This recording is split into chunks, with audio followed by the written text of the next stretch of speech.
think she sings well, but she sounds like someone stepping on a squeaky toy. Maybe it's because she's always screaming at her horrible siblings. How many are there again? Can you get that off my face? I'm not comfortable, and I don't care. Anyway, I got what I wanted. I can go back to whiny singing now. You're not gonna post that, are you? Bailey just gave me an evil grin and left. I wanted to scream in her face. I knew she'd only make my life more difficult, so I kept my head low and went on with my day. But the next morning, I was still in bed when my sister Lana came running into my room and told me that the video Bailey posted had gone viral. What? Why would she post that? That's it. I will bite Bailey's head off and then use her hair to mop floors. What are you talking about? People are loving you. You're famous. Lana shoved her phone in my face, and I was shocked to see that she was right. People were calling me inspiring, adorable, amazing, and all sorts of great things. Within a few hours, it had more than 1 million views, and I was famous. You got pipes, girl. Would love to take you out sometime. You have the most beautiful voice in the world. Will you sign my pizza?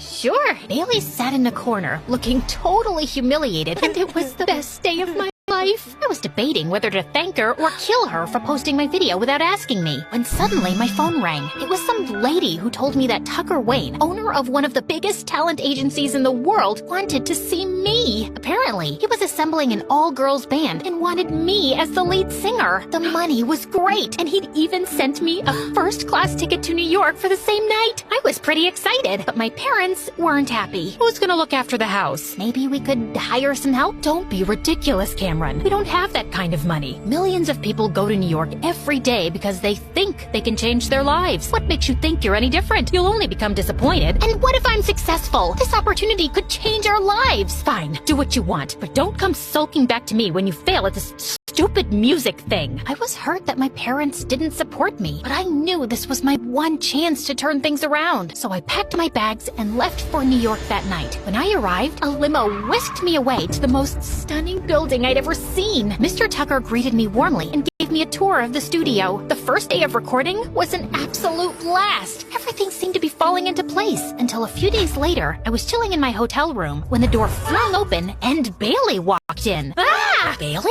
What are you doing here? Your drummer had to drop out because of personal reasons, so Tucker called me in. Why? What do you mean, why? Because I'm talented, you butt face? Talented in making my life miserable? Ooh. Someone grew a tongue while I was away. Relax, that was school. But this is real life. I won't bully my own teammate. You can take my word for it. As soon as Bailey left, I spoke to Tucker, and he confirmed Bailey's story. He asked me if I was okay with it, and I wanted to say no, but Bailey was insanely talented, so I let it slide. But the next day, I regretted every bit of my decision. Not only was Bailey somehow more annoying, she was also really controlling. She gave me notes on my singing and would stop the recording every 2 seconds because she wasn't feeling the music. Then one time, in the middle of a performance, she changed the notes to my solo on the spot. What are you doing?